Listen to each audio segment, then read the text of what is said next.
ಈ ಪಟ್ಟಣದಲ್ಲಿ ಎಲ್ಲವೂ ಕೂಡ ಸಾಮಾನ್ಯ. ಬೆಳಗ್ಗೆ ಮಕ್ಕಳು ಶಾಲೆಗೆ ಹೋಗೋದು, ಸಂಜೆ ಮಕ್ಕಳು ಮನೆಗೆ ಬರೋದು, ಅದೇ ರಸ್ತೆ, ಅದೇ ಮನೆ, ಅದೇ bus. Sunanda madam class teacher 35 ವರ್ಷ, ರಾಘವೇಂದ್ರ ಬಸ್ ಡ್ರೈವರ್ 40 ವರ್ಷ, ಶ್ರೀಧರ್ ಆ ಶಾಲೆಯ ಹೆಡ್ ಮಾಸ್ಟರ್, ಮೇರಿ ಆ ಶಾಲೆಯ ಸಹ ಶಿಕ್ಷಕಿ.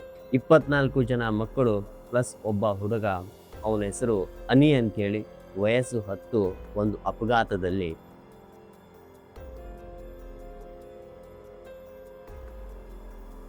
ಒಂದು ದಿನ ಆ ಸುನಿಂದ ಟೀಚರ್ ಮಕ್ಕಳನ್ನ ಹಾಜರಿ ತಗೋತಾ ಇರ್ತಾರೆ, ಅಂದ್ರೆ ಅಟೆಂಡೆನ್ಸ್ ಅನ್ನ ತಗೋತಿರ್ತಾರೆ. ಶಾಲೆ ಮುಗಿಸ್ಬಿಟ್ಟು ಮನೆಗೆ ಹೋಗ್ತಿರ್ಬೇಕಾದ್ರೆ ಬಸ್ಸಲ್ಲಿ ಇದ್ಬಿಟ್ಟು ಎಲ್ಲಾ ಮಕ್ಕಳ ಅಟೆಂಡೆನ್ಸ್ ಅನ್ನ ತಗೋತಿರ್ತಾರೆ. ಯಾಕೆಂದ್ರೆ ಯಾವ ಮಕ್ಕಳು ಇನ್ನ ಶಾಲೆಯಲ್ಲಿ ಉಳಿದಿದೆ ಅವರನ್ನ ಕರೆದುಕೊಂಡು ಅವರ ಮನೆಗೆ ಬಿಡಬೇಕಲ್ಲ, ಆ ಕಾರಣದಿಂದ ಸುನಿಂದ ಮೇಡಮ್ ಏನ್ ಮಾಡ್ತಿರ್ತಾರೆ, ಎಲ್ಲಾ ಮಕ್ಕಳ ಅಟೆಂಡೆನ್ಸ್ ಅನ್ನ ತಗೋತಿರ್ತಾರೆ. ಫಸ್ಟಿಗೆ ಅಕ್ಷಯ್ ಅಂತ ಕರೀತಾನೆ, ಎಸ್ ಮೇಡಮ್ ಅಂತಾನೆ, ಗೀತಾ ಅಂತಾಳೆ, ಎಸ್ ಅಂತಾಳೆ. ಸೊ ಅಲ್ಲಿರುವಂತ ಎಲ್ಲಾ ವಿದ್ಯಾರ್ಥಿಗಳ ಅಟೆಂಡೆನ್ಸ್ ಅನ್ನ ತಗೋತಾರೆ. ಅಲ್ಲಿ 24 ಜನ ವಿದ್ಯಾರ್ಥಿಗಳ ಅಟೆಂಡೆನ್ಸ್ ಇರುತ್ತೆ. ಆದ್ರೆ ತಲೆನ ಎಣಿಸ್ತಿರ್ತಾರಲ್ಲ, 25 ಜನರ ಲೆಕ್ಕ ಬರುತ್ತೆ. ಸೊ ಯಾಕಂತಾರೆ ಆ ಮೇಡಮ್ ಎಲ್ಲಾ ಬಸ್ ಕಡೆ ಕ್ಲೀನ್ ಆಗಿ ನೋಡಿದ ಹತ್ರ ಅವರಿಗೆ ಸಿಕ್ಕಿದ್ದು ಕೊನೆ ಬೆಂಚಲ್ಲಿ ಒಬ್ಬ ವಿದ್ಯಾರ್ಥಿ ಕೂತಿದ್ದ. ಅವನ ಹತ್ರ ಹೋಗ್ತಾರೆ, ನೀನ್ ಯಾರು ಅಂತ ಕೇಳ್ತಾರೆ. ಅವನು ಏನು ಕೂಡ ಉತ್ತರನೇ ಕೊಡುದಿಲ್ಲ. ಉಳಿದ ವಿದ್ಯಾರ್ಥಿಗಳು ಮೇಡಮ್ನ ಗಮನಿಸ್ಬಿಟ್ಟು, ನೀವು ಯಾರ ಜೊತೆ ಮಾತನಾಡ್ತಿದ್ದೀರಾ ಮೇಡಮ್, ಅಲ್ಲಿ ಯಾರು ಇಲ್ಲಲ್ಲ ಅಂತೇಳಿ. ಇಲ್ಲಪ್ಪ, ಅಲ್ಲೊಂದು ಮಗು ಇದೆ ನೋಡು, ಅಲ್ಲಿ ಸೇಮ್ ನಿಮ್ ತರ ಯೂನಿಫಾರ್ಮ್ ಹಾಕೊಂಡು ಅಲ್ಲಿ ಕೂತಿಲ್ವಾ, ತಲೆ ತೆಗಿಸಿ ಅಂತ ವಾಪಸ್ ತಿರುಗಿ ನೋಡ್ತಾರೆ, ಅಲ್ಲಿ ಯಾರು ಕೂಡ ಇರೋದು. ಮತ್ತೆ ಬೆಳಗ್ಗೆ ಸ್ಕೂಲಿಗೆ ಹೋಗ್ತಿರ್ಬೇಕಾದ್ರೆ ಮತ್ತೆ ಅಟೆಂಡೆನ್ಸ್ ಅನ್ನ ತಗೋತಾರೆ. 1, 2, 3, 4 ಟೋಟಲ್ ಆಗಿ 24 ಜನ ಆ ಅಟೆಂಡೆನ್ಸ್ ಬುಕ್ ಅಲ್ಲಿ ಇರುತ್ತೆ. ಪ್ಲಸ್ ಆ ಹೆಡ್ ಅನ್ನ ಅಂದ್ರೆ ತಲೆನ ಎಣಿಸ್ಬೇಕಾದ್ರೆ 25 ಜನ ಇರ್ತಾರೆ. ಮತ್ತೆ ಆ ಮಗು ಆ ಮೇಡಮ್ಗೆ ಕಾಣಿಸುತ್ತೆ. ಮತ್ತೆ ಮಕ್ಕಳು ಏನಾರು ಅಂತಾರೇನೋ ಅಂತೇಳಿ ಆ ಮಗುವನ್ನ ಗಮನಿಸಿದ್ರು ಸಹ ಗಮನಿಸಿಲ್ಲ ಅನ್ನೋ ತರ ಕೂತ್ಕೊಂಡ್ಬಿಟ್ಟು ಆ ಬಸ್ ಡ್ರೈವರ್ ರಾಘವೇಂದ್ರನ ಕೇಳ್ತಾರೆ, ಆ ಕೊನೆ ಸೀಟಲ್ಲಿ ಒಂದು ಮಗು ಕೂತಿದೆಯಲ್ಲ, ಅದು ಯಾರ್ ಮಗು, ಇಲ್ಲಿ ಯಾಕೆ ಬಂದಿದೆ, ಅವನ ಹೆಸರು ಯಾಕೆ ರಿಜಿಸ್ಟರ್ ಬುಕ್ ಅಲ್ಲಿ ಯಾಕೆ ಇಲ್ಲ ಅಂತ ಹೇಳಿ ಕೇಳಿದ ಹತ್ರ, ಸೊ ಯಾರು ಮೇಡಮ್, ಯಾವ ಮಗು, ನನಗಂತೂ ಕಾಣಿಸಿಲ್ಲಲ್ಲ ಅಂತ ಹೇಳಿ ಅವನು ಕೂಡ ಅದೇ ಉತ್ತರ ಹೇಳ್ತಾನೆ. ಸುನಂದಾ ಮೇಡಮ್ ಅವರು ಹಾಗೆ ಅಂದ್ರೆ ಯೋಚನೆ ಮಾಡ್ತಾ ಮಾಡ್ತಾ ಸ್ಕೂಲ್ ಕಡೆ ನಡೀತಾರೆ. ಆ ದಿನ ಸುನಂದಾ ಮೇಡಮ್ ಅವರು ಅವರ ಸಹ ಶಿಕ್ಷಕಿ ಆಗಿರುವಂತಹ ಮೇರಿ ಹತ್ರ ಒಂದು ಪ್ರಶ್ನೆ ಕೇಳ್ತಾರೆ. ಮೇಡಮ್, ನಾನು ಬಸ್ಸಲ್ಲಿ ಅಟೆಂಡೆನ್ಸ್ ತಗೋತಿರ್ಬೇಕಾದ್ರೆ ನನಗೆ ಬರೀ 24 ಜನ ಹುಡುಗರು ಮಾತ್ರ ಸಿಗ್ತಾರೆ. ಬಟ್ ತಲೆನ ಎಣಿಸಿದ್ರೆ 25 ಜನ ಹುಡುಗರು ಸಿಗ್ತಾರೆ. ಏನ್ ಇರ್ಬೋದು, ಏನ್ ಅಚ್ಚರಿ, ಆ ಒಬ್ಬ ಹುಡುಗ ಯಾರು ಅಂತ ಹೇಳಿ ಕೇಳಿದ ಹತ್ರ ಆ ಮೇರಿ ಅನ್ನೋ ಟೀಚರ್ನ ಮುಖ ಸ್ವಲ್ಪ ಬದಲಾಗತ್ತೆ. ಸ್ವಲ್ಪ ಭಯ ಬೀಳೋ ತರ ಮುಖ ಬದಲಾಗತ್ತೆ. ಮೇಡಮ್, ನೀವು ಒಂದ್ ಕೆಲಸ ಮಾಡಿ, 10-15 ವರ್ಷಗಳ ಹಿಂದೆ ನಮ್ಮ ಸ್ಕೂಲಲ್ಲಿ ರಿಜಿಸ್ಟರ್ ಬುಕ್ ಇದೆಯಲ್ಲ, ಅದನ್ನ ಸ್ವಲ್ಪ ಗಮನ ಹರಿಸಿ, ಅಲ್ಲಿ ನಿಮಗೆ ಉತ್ತರ ಸಿಗ್ಬೋದು ಅಂತ.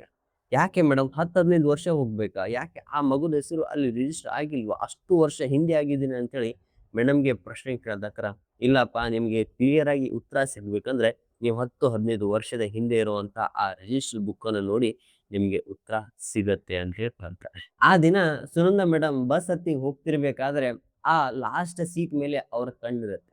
ಅಲ್ಲೊಂದು ಮಗು ಕೂತಿರತ್ತೆ. ಆದ್ರೆ ಆ ಮಗು ಯಾರಿಗೂ ಕೂಡ ಕಾಣಿಸ್ತಾ ಇರಲ್ಲ.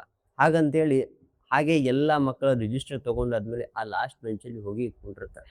ಆ ಮಗುನ್ ಕೇಳ್ತಾರೆ, ಯಾರಪ್ಪ ನೀನು, ನಿಂದ ಹೆಸರೇನು, ಇಲ್ಲಿ ಯಾಕೆ ಕೂತಿದೀಯಾ ಅಂತೇಳಿ ಕೇಳಿದಾಕರ ಅವನು ಏನು ಉತ್ತರನೇ ಕೊಡೋದಿಲ್ಲ. ಸೊ ಅಕ್ಕಪಕ್ಕ ಕೂತಿರುವಂತ ಎಲ್ಲಾ ವಿದ್ಯಾರ್ಥಿಗಳು ಮೇಡಮ್ ಅನ್ನೇ ನೋಡ್ತಾ ಇರ್ತಾರೆ. ಅವಾಗ ಆ ಬಸ್ಸಲ್ಲಿ ತಣ್ಣನೆ ಗಾಳಿ ಬೀಸುತ್ತೆ.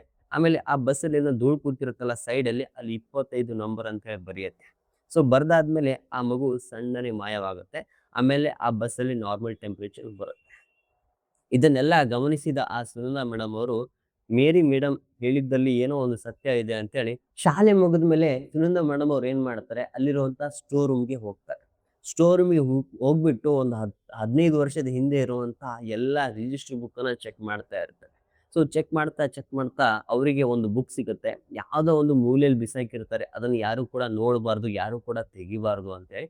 ಸೊ ಅದನ್ನ ಎತ್ಕೊಂಡ್ಬಿಟ್ಟು ನೋಡ್ತಾರೆ, ತುಂಬಾ ಧೂಳಿಂದ ತುಂಬಿಕೊಂಡಿರತ್ತೆ, ತುಂಬಾ ಬಿಗಿಯಾಗಿ ಕಟ್ಟಿರ್ತಾರೆ. ಅದನ್ನೆಲ್ಲ ಓಪನ್ ಮಾಡ್ಬಿಟ್ಟು ಆ ರಿಜಿಸ್ಟರ್ ಬುಕ್ ಮತ್ತೆ ಆ ಫೈಲ್ ಅನ್ನ ಕ್ಲೀನ್ ಆಗಿ ನೋಡ್ತಾರೆ. ಆ ಫೈಲ್ ಅಲ್ಲಿರುವಂತ ಫಸ್ಟ್ ಪೇಜ್ ಓಪನ್ ಮಾಡ್ಬಿಟ್ಟು ಮೇಡಮ್ನ ಎಲ್ಲ ಓದ್ತಿರ್ತಾರೆ.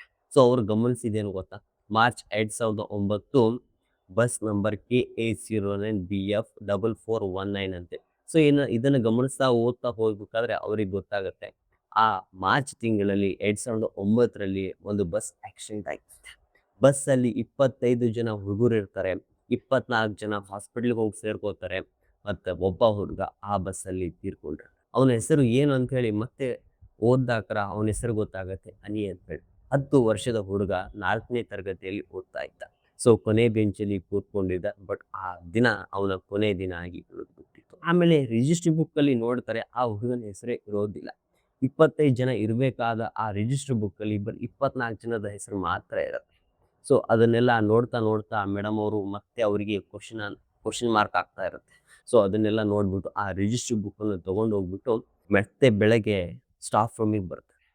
ಮತ್ತೆ ಅಲ್ಲಿರುವಂಥ ಪ್ರಿನ್ಸಿಪಲ್ ಸರ್ ಶ್ರೀಧರ್ ಸರ್‌ಗೆ ಕೇಳ್ತಾರೆ. ಅಂದ್ರೆ ಮುಖ್ಯೋಪಾಧ್ಯಾಯರಿಗೆ ಕೇಳ್ತಾರೆ, "ಸರ್ 2009ರಲ್ಲಿ ಒಂದು ಘಟನೆ ನಡೆದಿತ್ತು ನಿಜಾನಾ?" ಅಂತೇಳಿ. ಅವಾಗ ಆ ಪೆ ಆ ಎಚ್.ಎಂ ಮುಖದಲ್ಲಿ ಸ್ವಲ್ಪ ಭಾವನೆ ಬದಲಾಗುತ್ತೆ. ಭಯ ಆಗಲು ಶುರುವಾಗುತ್ತೆ. "ಹೌದು ಮೇಡಮ್, ಏನೋ ನಡೆದಿತ್ತು. ಆ ಫೈಲ್ ನನ್ನ ಕೈಗೆ ಸಿಗಬಾರ್ದು ಅಂತೇಳಿ ಯಾವುದೋ ಒಂದು ಮೂಲೆಯಲ್ಲಿ ಬಿಸಾಕಿದೆ. ತುಂಬಾ ಕಟ್ ಬಿಸಾಕಿದೆ. ಆ ನೆನಪು ನನಗೆ ಇನ್ನೂವರೆಗೂ ಸಿಗಬಾರ್ದು" ಅಂತೇಳಿ. ಸೊ ಏನಾಯ್ತು ಸರ್ ಆ ದಿನ? 25 ಜನ ಹುಡುಗರು ಆ ಬಸ್ಸಲ್ಲಿ ಇದ್ರು. 24 ಜನ ಹಾಸ್ಪಿಟಲ್‌ಗೆ ಹೋದ್ರು. ಒಬ್ಬ ಹುಡುಗ ಮಾತ್ರ ಅಲ್ಲೇ ತೀರ್ಕೊಂಡ. ಅವನ ತಾಯಿ ಪ್ರತಿದಿನ ಬಂದು ಆ ರಿಜಿಸ್ಟರ್ ಬುಕ್ಕಲ್ಲಿ ನನ್ನ ಮಗನ ಹೆಸರನ್ನ ಹಾಕಿ ಪಾಪ ಅಂದೆ. ಬಟ್ ನಾವು ಅವನ ಹೆಸರನ್ನ ಆಡ್ ಮಾಡ್ಲಿಲ್ಲ. ಯಾಕಂದ್ರೆ ನಮ್ಮ ಸ್ಕೂಲ್ ಮುಚ್ಚೋಗುತ್ತೆ ಅನ್ನೋ ಭಯದಿಂದ ನಾವೇನ್ ಮಾಡಿದ್ವಿ ಅಂದ್ರೆ ಆ ಹುಡುಗನ ಅಲ್ಲಿ ಹೆಸರೇ ಹಾಕ್ಲಿಲ್ಲ. ಆ ಹುಡುಗ ನಮ್ಮ ಸ್ಕೂಲಲ್ಲಿ ಅಡ್ಮಿಷನೇ ಆಗಿಲ್ಲ ಅನ್ನೋ ತರ ನಾವು ಪ್ರೂವ್ ಮಾಡ್ಬಿಟ್ಟು ಆ ಕೇಸಿಂದ ಹೊರಗೆ ಬಂದ್ವಿ ಅಂತ ಹೇಳ್ತಾರೆ. ಸುನಂದಾ ಮೇಡಮ್‌ಗೆ ಸ್ವಲ್ಪ ಕರುಣೆ ಬರುತ್ತೆ. ಈ ಪಾಪ ಆ ಹುಡುಗ ಆ ಬಸ್ಸಲ್ಲಿ ತೀರ್ಕೊಂಡ್ಬಿಟ್ಟ. ಬಟ್ ಆ ಹುಡುಗನ ಹೆಸರೇ ಇಲ್ಲ ಅಂತೆ. ಸೊ ಆ ದಿನ ಫುಲ್ ಡೇ ಅವಂದೇ ಗುಂಗಲ್ಲಿ ಇರ್ತಾರೆ. ಆಮೇಲೆ ಸಾಯಂಕಾಲ ಮುಗಿದ್ಬಿಟ್ಟು ಮತ್ತೆ ಆ ಹುಡುಗನನ್ನ ನೋಡ್ತಾರೆ.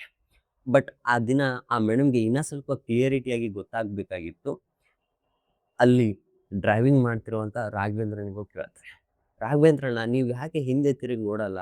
ಯಾಕೆ ಬರೀ ಕನ್ನಡಿಯಲ್ಲಿ ಮಾತ್ರ ನೋಡ್ತೀರಾ?" "ಇಲ್ಲ ಮೇಡಮ್, ಹಾಗೇನಿಲ್ಲ" ಅಂತ ಹೇಳ್ತಿರ್ತಾನೆ. ಬಟ್ ಅವ್ನ ಮುಖದಲ್ಲಿ ಸ್ವಲ್ಪ ಭಾವನೆ ಬದಲಾಗ್ತಾ ಇರುತ್ತೆ. "ಇಲ್ಲ, ನನಗೆ ನಿಜ ಹೇಳಿ, ನನಗೆಲ್ಲ ಕೂಡ ಗೊತ್ತಾಗಿದೆ." "ಹೌದು ಮೇಡಮ್, 2009ರಲ್ಲಿ ನಾನು ಕೂಡ ಇದೇ ಬಸ್ಸನ್ನ ಡ್ರೈವ್ ಮಾಡ್ತಾ ಇದ್ದೆ. ಇದೇ ಸ್ಕೂಲಲ್ಲಿ ಇದ್ದೆ.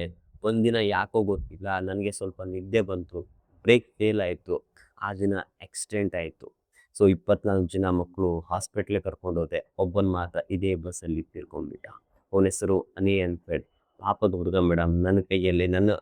ನನ್ನ ಕೈಯಾರೆ ಆದಂಥ ಒಂದು ಅಪಘಾತ ಆ ಹುಡುಗನ ಬಲಿ ತಗೊಂಡ್ಬಿಡ್ತು" ಅಂತ ಹೇಳ್ತಾರೆ. ಆ ಹುಡುಗ ಯಾಕೆ ಇಲ್ಲಿಂದ ಹೋಗಿಲ್ಲ? ಅವ್ನು ಯಾಕೆ ಆತ್ಮವಾಗಿ ತಿರುಗಾಡ್ತಾ ಇದ್ದಾನೆ ಅಂತ ಹೇಳಿ ಅವ್ನಿಗೆ ಕೇಳ್ದಾಗ ಅವ್ನು ಹೇಳಿದ ಒಂದೇ ಮಾತು, "ಇಲ್ಲ ಮೇಡಮ್, ಹಂಗೇನಿಲ್ಲ. ಪಾಪ ಆ ಹುಡುಗನಿಗೆ ರಿಜಿಸ್ಟ್ರಿ ಬುಕ್ಕಲ್ಲಿ ಹೆಸರು ಬರಬೇಕಿತ್ತು. ಆದ್ರೆ ಇನ್ನೂ ಕೂಡ ಬಂದಿಲ್ಲ" ಅಂತ ಹೇಳ್ತಾರೆ. ಸರಿ, ಆ ಹುಡುಗನ ಹೆಸರು ನಾನು ಆಡ್ ಮಾಡ್ತೀನಿ ಅಂತೇಳಿ ಆ ಮಕ್ಕಳ ಎಲ್ಲಾದ್ರಲ್ಲೂ ಬರಿತೀನಿ ಅಂತೇಳಿ ಮತ್ತೇನ್ ಮಾಡ್ತಾರೆ, ಮನೆಗೆ ಹೋಗ್ತಾರೆ. ಮನೆಗೆ ಹೋಗಿ ಟೀಚರು ಊಟ ಮಾಡಿ ಮಲಗಿರ್ಬೇಕಾದ್ರೆ ರಾತ್ರಿ 2 ಗಂಟೆಗೆ ಆ ರೂಮಲ್ಲಿ ಅಟ್ಮಾಸ್ಫಿಯರ್ ಬದಲಾಗುತ್ತೆ. ಫುಲ್ಲು ಕೋಲ್ಡ್ ಆಗತ್ತೆ. ಬಾಗಿಲು ಯಾಕೋ ಬಡಿತಾ ಇರೋಂಥ ಶಬ್ದ ಕೇಳಿಸುತ್ತೆ. ತಾನಾಗಿ ಓಪನ್ ಆಗತ್ತೆ. ಆ ಮಗು ಆ ಬಾಗಿಲ ಹತ್ರ ನಿಂತಿರುತ್ತೆ. ಸೊ ಅದನ್ನ ನೋಡ್ಬಿಟ್ಟು ಸುನಂದಾ ಮೇಡಮ್ ಅವ್ರು ಹೇಳ್ತಾರೆ, "ನೀನ್ ಅದೇ ಮಗು ಅಲ್ಲ? ನಿನ್ನ ಹೆಸರು ಹನಿ ಅಲ್ಲ? ಸೊ ನಿನ್ನ ಹೆಸರನ್ನ ನಾನು ರಿಜಿಸ್ಟ್ರಿ ಬುಕ್ಕಲ್ಲಿ ಬರೀತೀನಿ. ನನ್ನನ್ನು ನಂಬು" ಅಂತೇಳಿ ಹೇಳಿದ ಆ ಮಗು ಅಲ್ಲಿಂದ ಮಾಯವಾಗುತ್ತೆ. ವಾಪಸ್ ರೂಮ್ ಟೆಂಪರೇಚರ್ ಏನಿರುತ್ತಲ್ಲ ಅದಕ್ಕೆ ವಾಪಸ್ ಬರುತ್ತೆ. ಮರುದಿನ ಬೆಳಗ್ಗೆ ಮೇಡಮ್ ಅವರು ಎಲ್ಲರ ಹೆಸರನ್ನ ಕೂಗ್ತಾ ಇರ್ತಾರೆ. ಅಕ್ಷತಾ, ಎಸ್, ಗೀತಾ, ಎಸ್ ಅಂತೇಳಿ. ಸೊ 24 ಜನ ಹುಡುಗರು ಆ ಹೆಸರನ್ನು ಕೂಗೋದಾದ್ಮೇಲೆ ಅನಿ ಅಂತ ಹೆಸರನ್ನ ಕೂಗ್ತಾರೆ. ಅಲ್ಲಿರುವಂತ ಮಕ್ಕಳು ಅಕ್ಕಪಕ್ಕ ನೋಡ್ತಿರ್ತಾರೆ, ಈ ಅನಿ ಅನ್ನೋರು ಯಾರು ಅಂತೇಳಿ. ಬಟ್ ಆ ಮೇಡಮ್ ಹೆಸರನ್ನು ಕೂಗಿದಾಗ ಆ ಮೇಡಮಿಗೆ ತುಂಬಾ ಶಾಂತವಾಗ್ತಾ ಇತ್ತು. ಮನಸ್ಸು ಹಗುರ ಆಗ್ತಾ ಇತ್ತು. ಆಮೇಲೆ ಆ ಕೊನೆ ಬೆಂಚಲ್ಲಿ ಅನಿಯನ್ ಕೂತಿದ್ನಲ್ಲ, ಅವ್ನು ಸಣ್ಣನೆ ಒಂದು ಬೆಳಕಲ್ಲಿ ಮಾಯವಾಗ್ತಾನೆ. ಸೊ ಇದನ್ನು ಗಮನಿಸಿದ ಆ ಮೇಡಮ್‌ಗೆ ತುಂಬಾ ಖುಷಿ ಆಗುತ್ತೆ, ಸಂತೋಷ ಆಗುತ್ತೆ. ಅಲ್ಲಿರುವಂತಹ ರಾಘವೇಂದ್ರನಿಗೂ ಕೂಡ ತುಂಬಾ ಖುಷಿ ಆಗುತ್ತೆ. "ಮಗು, ನೀನು ಇನ್ಮೇಲೆ ಮುಕ್ತಿ ಆಗು. ಇನ್ಮೇಲೆ ನಿನಗೆ ಮುಕ್ತಿ ಸಿಗತ್ತೆ. ಆರಾಮಾಗಿರು" ಅಂತೇಳಿ ನೀನ್ ನೀನ್ ಕೊನೆಗೂ ನಿನ್ನ ಹೆಸರು ರಿಜಿಸ್ಟ್ರಿ ಬುಕ್ಕಲ್ಲಿ ಬಂತಲ್ಲ ಅಂತೇಳಿ ಹೇಳ್ತಾನೆ. ಸೊ ಹಾಗೆ ಬಸ್ ಡ್ರೈವ್ ಮಾಡ್ಕೊಂಡು ಸ್ಕೂಲಿಗೆ ಹೋಗ್ತಾರೆ. ಆ ದಿನ ಒಂದು ಇನ್ಸಿಡೆಂಟ್ ಆಗತ್ತೆ. ಏನಂದ್ರೆ ಆಕ್ಚುಲಿ ಹೇಳ್ಬೇಕಂದ್ರೆ ಈ ಸುನಿಂದಾ ಮೇಡಮ್‌ಗೆ ಆ ಬರ್ದಿರೋದ್ ಹೆಸರೇ ಗೊತ್ತಿರಲ್ಲ. ನೆನಪಿರೋದಿಲ್ಲ. ಅನಿ ಹೆಸರು ಬರ್ದಿರೋದು. ಸೊ ಆವಾಗ ರಿಜಿಸ್ಟರ್ ಬುಕ್ಕಲ್ಲಿ ಎಲ್ಲವನ್ನು ನೋಡ್ತಾರೆ. ಪ್ರಿನ್ಸಿಪಲ್ ಸರ್ ಬರ್ತಾರೆ ಸ್ಟಾಫ್ ರೂಮ್‌ಗೆ. ಸ್ಟಾಫ್ ರೂಮಿಗೆ ಬಂದ್ಬಿಟ್ಟು ಸುನಿಂದಾ ಮೇಡಮ್ ಅವ್ರಿಗೆ ಕೇಳ್ತಾರೆ. "ಸುನಿಂದಾ ಮೇಡಮ್ ಅವರೇ, ನೀವು ಸ್ಟೂಡೆಂಟ್ ಬುಕ್ಕಲ್ಲಿ ನಿಮ್ಮ ಹೆಸರನ್ನ ಯಾಕೆ ಬರ್ದಿದ್ದೀರಾ? ಯಾಕೆ ಬರ್ತಿದ್ದೀರಾ?" ಅಂತೇಳಿ ನೋಡಿದಾಗ, "ಇಲ್ಲ, ನಾನು ಯಾವುದೇ ಥರದ ಅರ್ಥ ಬರ್ದಿಲ್ಲಲ್ಲ ಸರ್, ಏನಾಯ್ತು?" "ಇಲ್ಲಿ ನೋಡಿ ಮೇಡಮ್, 24 ಜನ ಮಕ್ಕಳರ ಹೆಸರನ್ನ ಕಾಟಾಕ್ಬಿಟ್ಟು ನಿಮ್ಮ ಹೆಸರು ಮಾತ್ರ ಇದೆ ಇದ್ರಲ್ಲಿ" ಅಂತ. ಹೌದಾ? ಇಲ್ಲ ಇದು ನಾನು ಬರ್ದಿಲ್ಲ. ಇಲ್ಲ ಮೇಡಮ್ ನಿಮ್ದೇ ಹ್ಯಾಂಡ್ ರೈಟಿಂಗ್ ಇರೋದು. ಇದು ನೀವೇ ಬರ್ದಿರೋದನ್ ಹೌದಾ? ಅಂತೇಳಿ ಆ ಬೆಂಚ್ ಮೇಲೆ ಕೂತ್ಕೊಂಡಿರ್ತಾರೆ. ಕಾಫಿ ಕುಡಿತಾ ಇರ್ತಾರೆ. ಮಾಯವಾಗುತ್ತೆ. ಸೊ ಸಾಯಂಕಾಲ ಮತ್ತೆ ಬರ್ತಾರೆ. ಆ ದಿನ ಸುನಂದಾ ಮೇಡಮ್ ಅವರು ಆ ಬಸ್ಸಲ್ಲಿ ಬರೋದಿಲ್ಲ. ಅವರು ಯಾಕೋ ಗೊತ್ತಿಲ್ಲ ಬೇರೆ ಅಟೆಂಡರ್ ಬರ್ತಾರೆ.